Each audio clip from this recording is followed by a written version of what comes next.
Kembali lagi bersama saya Siti Munajat dan rekan saya Hidayanti. Kami dari CGP Angkatan 10 dari SMK Jakarta 1, Jakarta Barat. Kali ini kita akan menjalankan tugas wawancara kepada kepala sekolah kami di SMK Jakarta 1 perihal tentang pengambilan keputusan berdasarkan nilai-nilai kebajikan. Baik, selamat datang Pak Lukman. Ya, bagaimana kabarnya hari ini? Alhamdulillah baik. Selamat datang untuk Bu Siti Munajat dan Bu Hidayanti. Oke, sehat Pak ya? Alhamdulillah sehat. Ya baik Bapak, di sini kami ada tugas untuk mewawancari beberapa hal yang akan kita tanyakan berkaitan dengan pengambilan keputusan yang berdasarkan nilai-nilai kebajikan. Nah, nanti Bapak bisa menyesuaikan dengan keadaan yang ada di sekolah ini. Baik, langsung saja Pak ya untuk pertanyaan pertama. Nah, selama ini bagaimana Pak Lukman dapat mengidentifikasi kasus-kasus yang merupakan dilema etika atau rujukan moral? Baik, selama ini untuk mengidentifikasi secara khusus mungkin tidak ya, tapi secara menyimpulkan terhadap apa yang terjadi di SMP Jakarta, masalah kasus-kasus yang akan saya hadapi itu, saya berusaha semaksimal mungkin untuk memberikan suatu keputusan di mana saya harus bisa berkolaborasi dengan semua unsur yang ada di SMK Jakarta 1 untuk menghasilkan suatu keputusan yang benar-benar baik untuk SMK Jakarta 1. Berarti bekerja sama dengan beberapa pihak Pak ya, mulai itu dari guru, mungkin kesiswaan, juga BK Pak ya? Iya, betul. Pengambilan keputusan. Ya, dari unsur-unsur bagian yang ada di SMK Jakarta 1. Oke, berarti kolaborasi Pak ya untuk Ya. semuanya.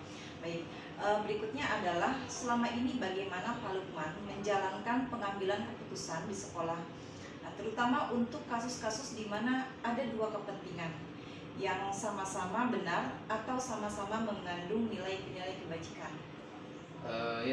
Untuk pengambilan keputusan yang memang sangat dilema tadi, ya, intinya saya harus bisa sekali lagi berkolaborasi dengan semua unsur yang ada di sini, dan tentunya antara keputusan yang tadi dilema yang kita anggap benar tadi, ya mungkin dari berbagai unsur subbagian, ya saya mungkin memberikan suatu informasi yang saya dapat dari beberapa unsur bagian tersebut. Nah, mana yang lebih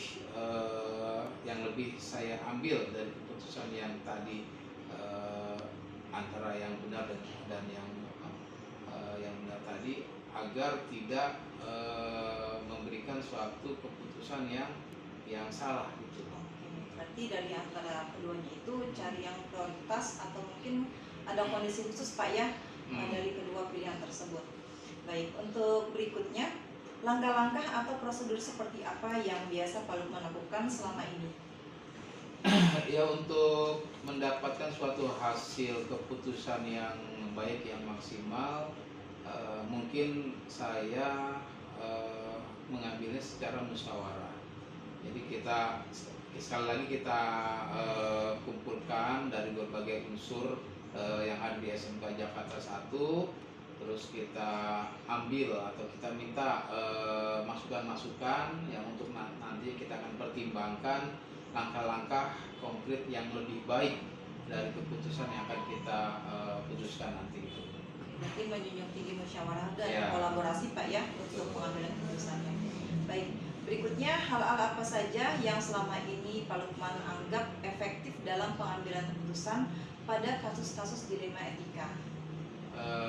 Ya, memang untuk kasus-kasus dilema etika ini mempunyai karakteristik yang berbeda-beda.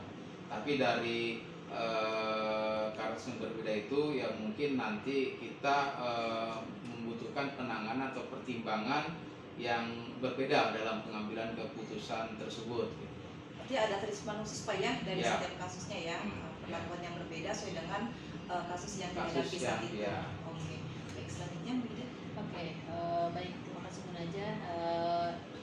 Dan ini Pak yang ingin saya tanyakan nih, hal-hal apa saja nih yang selama ini merupakan tantangan dalam pengambilan keputusan pada kasus-kasus dilema etika Bapak? Ya, dalam pengambilan sebuah keputusan terkadang kita bertemu dengan suatu hal yang mungkin ya kita tidak sukai. Hal ini menjadi salah satu tantangan dari kepala sekolah. Ya mesti begitu. Ya kita mengambil keputusan itu tidak dengan emosional. Ya sebab kalau dengan secara emosional tentunya akan mengakibatkan suatu keputusan yang tidak baik, yang tidak bermanfaat untuk sekolah SMP Jakarta itu sendiri. Wah, Masya Allah, berarti ini ya Pak dalam pengambilan keputusan tidak dalam kondisi emosi dan kita tuh dalam kondisi tenang gitu ya Pak ya? Ya, dalam kondisi tenang ya sambil melihat kondisi apa yang harus kita putuskan pada saat masalah atau dilema yang terjadi di sekolah kita. Wah, nah kaitannya dengan itu nih Pak, apakah Bapak itu memiliki sebuah tata cara atau jadwal tertentu dalam penyelesaian kasus dilema etika? Dan apakah Bapak itu langsung menyelesaikan di tempat atau memiliki jadwal untuk menyelesaikannya? Terus bentuk atau prosedur seperti apa yang Bapak jalankan selama ini Bapak?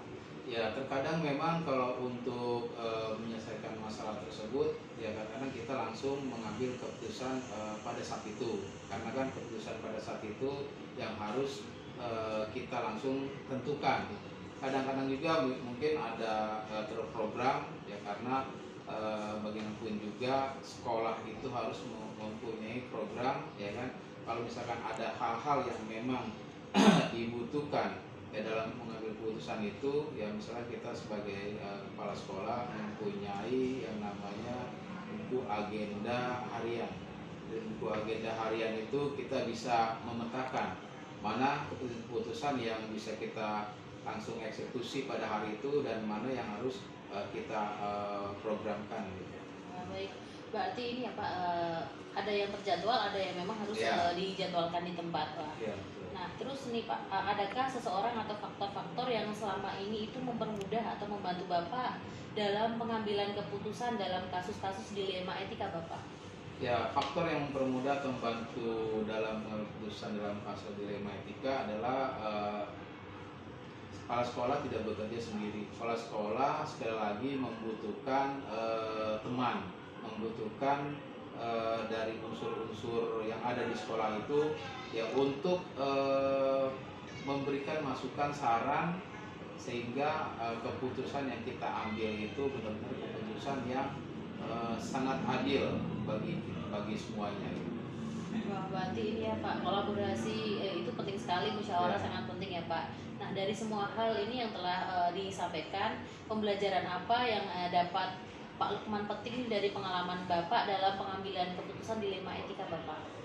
Oke, dalam mengambil keputusan dilema etika ini ya mungkin hal-hal yang kita dapat itu ya kita sebagai kepala sekolah ya kita harus sabar, harus paham dan mengerti akan kasus akar masalah yang ada. Terus sebisa mungkin walaupun menyakitkan kita ambil keputusan itu berusaha untuk selalu tersenyum ya dan mudah-mudahan apa yang kita putuskan kalau kita itu sabar dengan pikiran hati yang jernih, insya Allah akan menghasilkan suatu keputusan yang benar-benar bermanfaat untuk kita semua untuk SMK Jakarta 1. Wah, Masya Allah luar biasa sekali. Jadi setiap suatu persoalan pasti ada suatu pembelajaran gitu ya Pak ya. Ya, dan ini mungkin beberapa pertanyaan yang kami sampaikan dan terima kasih atas waktunya Pak Lukman sudah mau diskusi dengan kami. Mungkin sampai jumpa di diskusi-diskusi berikutnya ya Bapak ya. Ya, baik. Ya.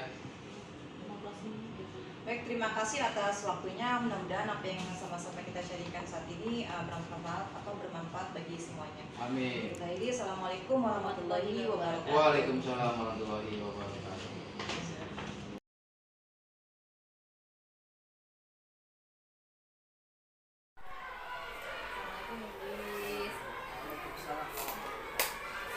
Gimana kabarnya hari ini? Oke, alhamdulillah Ibu Luis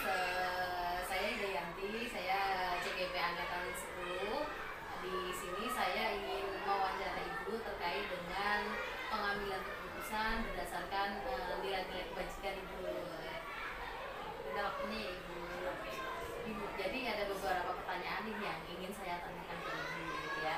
Yang pertama nih Ibu selama ini bagaimana sih Ibu dapat mengidentifikasi nih kasus-kasus yang merupakan dilema etika atau rujukan moral itu? Jawab ya. Jadi saya melakukan identifikasi permasalahan itu, yaitu analisis situasional, identifikasi situasi yang mengandung dua konflik yang mempunyai nilai kebaikan. Jadi analisis situasi. Masya Allah keren. Jadi kalau ada masalah, ada kasus-kasus itu dianalisis dulu ya Pak.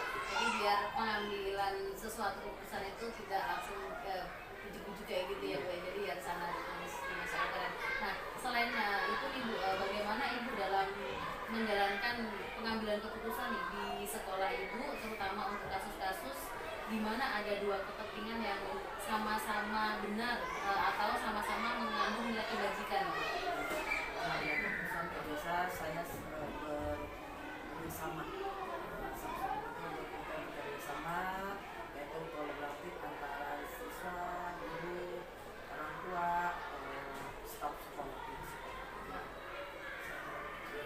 Masya Allah. Jadi ini adanya kolaboratif ya Bu ya. Jadi biar sama-sama tahu dan musyawarah bersama ya Bu ya. Oke ya. Nah selanjutnya nih Bu, langkah-langkah atau prosedur seperti apa yang biasanya Ibu lakukan selama ini? Dalam hal ini saya melakukan identifikasi dari situasi itu ya. Setelah mengidentifikasi, biasanya saya mengumpulkan informasi yang terkait terhadap permasalahan itu. Jadi agar kita tidak salah mengambil keputusan.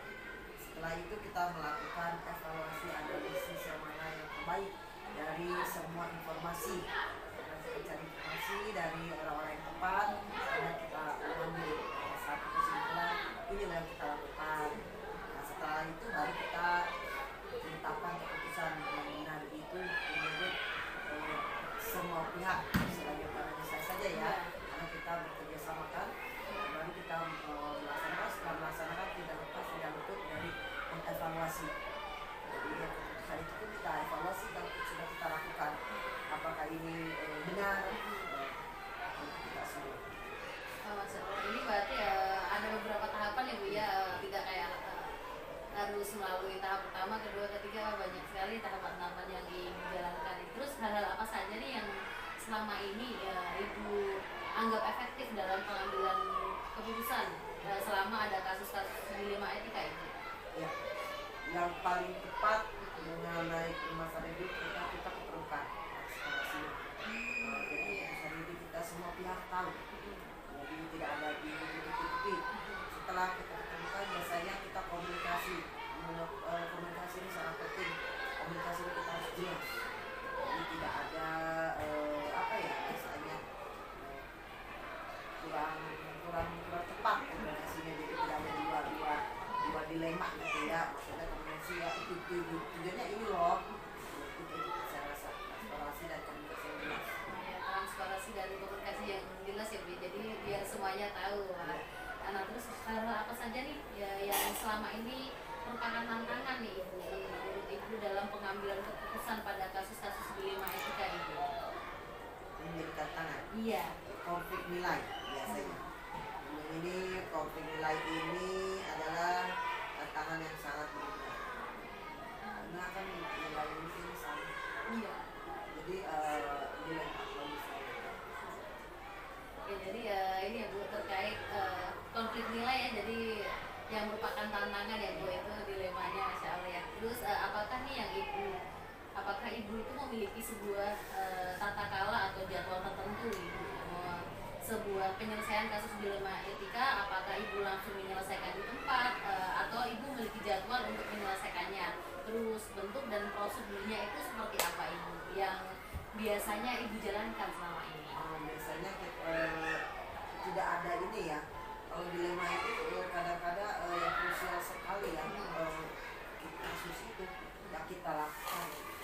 Tapi biasanya tidak menutup kemungkinan kita punya tata cara-cara untuk kasus itu. Jadi menyesuaikan ya Bu ya.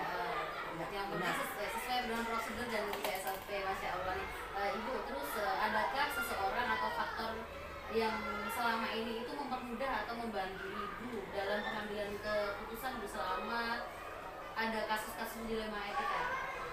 Yang sangat membantu biasanya adalah kita tim rekan ke sejawat, ke sesama maksudnya guru saya, selain rekan saya sesama kepala sekolah itu yang memudahkan saya mengambil keputusan. Selain itu yang lebih utama lagi ada dasar hukumnya biasanya.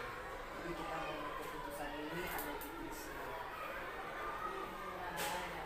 Jadi ada beberapa faktor ya Bu ya terkait dengan rekan sejawat, terus kita juga lihat payung hukum ya, jadi biar tidak melanggar gitu ya Bu, Masya Allah. Nah ini dari semua hal yang telah Ibu sampaikan, ini pembelajaran apa yang Ibu yang dapat Ibu petik nih dari pengalaman Ibu selama ini dalam pengambilan keputusan nih, dalam pengambilan keputusan terutama di dilema etika Bu?